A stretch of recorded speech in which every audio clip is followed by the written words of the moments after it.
India's embrace of digital technologies has been extraordinary, really, to say the least. And this has opened new pathways, as we know, to opportunities, to knowledge, to information. And it is said, and not lightly at all, that this is really India's decade, or as the Prime Minister likes to say, India's decade. We're already the fifth largest economy, and as you may have seen in this year of India's G20 presidency, there's been a lot of focus on digital transformation and the progress that we have made so far. We at Meta, of course, have been also trying to showcase some of our work in this year as well. We've tied up with several departments. I won't go into too many details, but one key focus of ours has been skilling and looking at what the future of work and what the future of jobs looks like. And that's where we're making big bets and doing a lot of work here along with our work on education as well.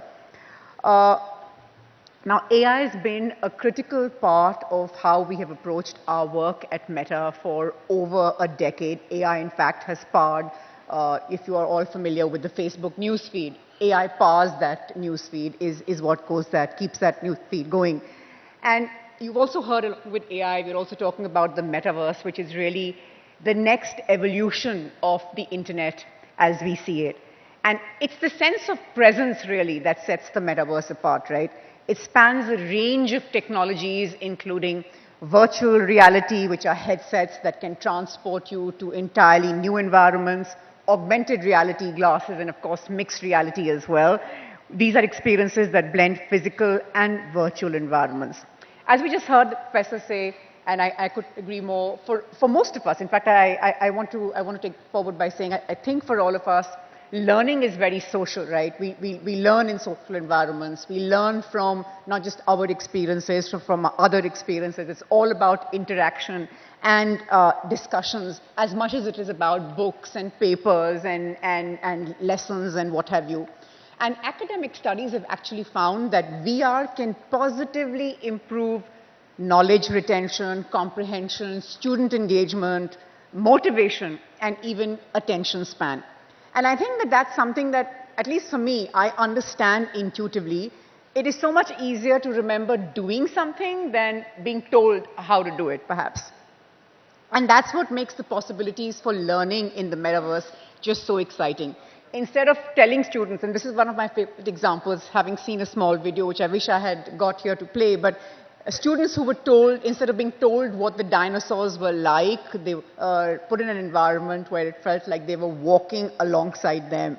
So entire science laboratories can be built and filled with equipment that most schools would typically, likely not be able to afford. Medical students can practice complex surgeries without risk to patients or themselves.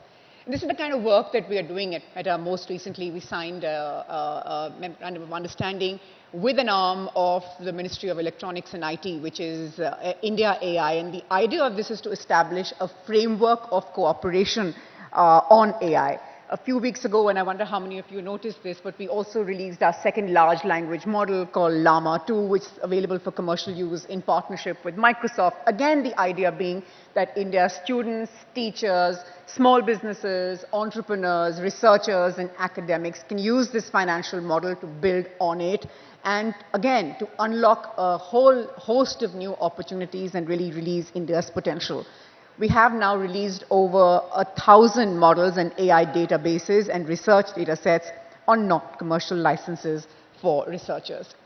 Sir touched upon the new education policy, and it really is something that can be both a disruptor and revolutionary, and I think that that's the position and that's where we see AI as well. So I think it really is coming together. And we've really worked on this. And we've got partnerships with CBSE. We've got partnerships with AICTE. I'll take a few minutes to just talk you through them. Our CBSE partnership aims to empower over 10 million school students, and so very importantly, like you said, teachers, 1 million teachers as well, on AR and VR technologies. We've introduced digital citizenship and these AR, VR skills for children in grades 6 to 8 across 25,000 schools. To create a pipeline of future-ready developers on immersive technologies, we have this program called Creators of the Metaverse, which is a micro-internship and workplace experience program for students in colleges.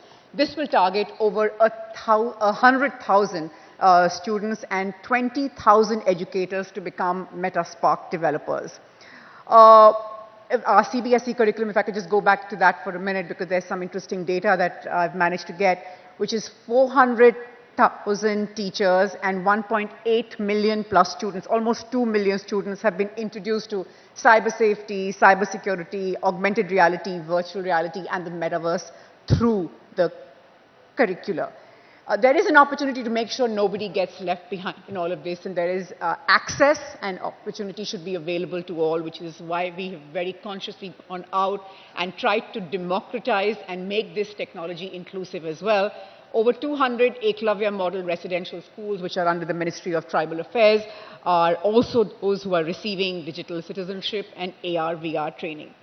I think at this point I'd like to wrap by saying that India's velocity of change really has been on the back of adoption of new technologies, and it's inspirational. We are already the third largest startup ecosystem in the world, and one that can use technologies like AI to further strengthen their digital governance and applications as well.